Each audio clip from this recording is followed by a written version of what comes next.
Sitwasyon nila, din po sila nagluluto. Tapos,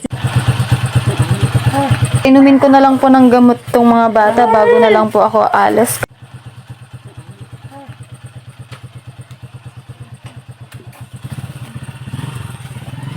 Ayan mga kababayan, nandito po kami sa bahay nila Rafael. Ayan, gabi na po. Ayan, galing po kami ng hospital. Ihatid ko lang po tong yung mga gamot na reseta sa kanila.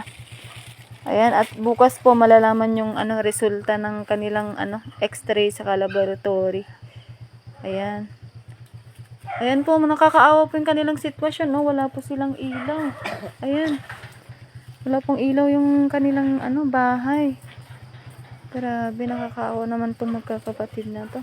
So, ito po mga kababayan, papainumin ko na lang po ng gamot tong mga bata bago na lang po ako alas. Kasi, panggabi naman to at pang umaga. At sa umaga po, pupunta na lang po ako dito para painumin sila ng gamot. Kasi, para may alalay din po si nanay. Kasi si nanay, baka hindi niya po alam magpainom ng gamot. Ito po yung mga nabili ko mga kababayan. Kung nakikita nyo po, grabe, napakarami. At yung iba pa po, bale yung iba po, bibilihin pa po namin yan kasi nagkulang po yung namin kanina. Ayan. Mga gamot po nila.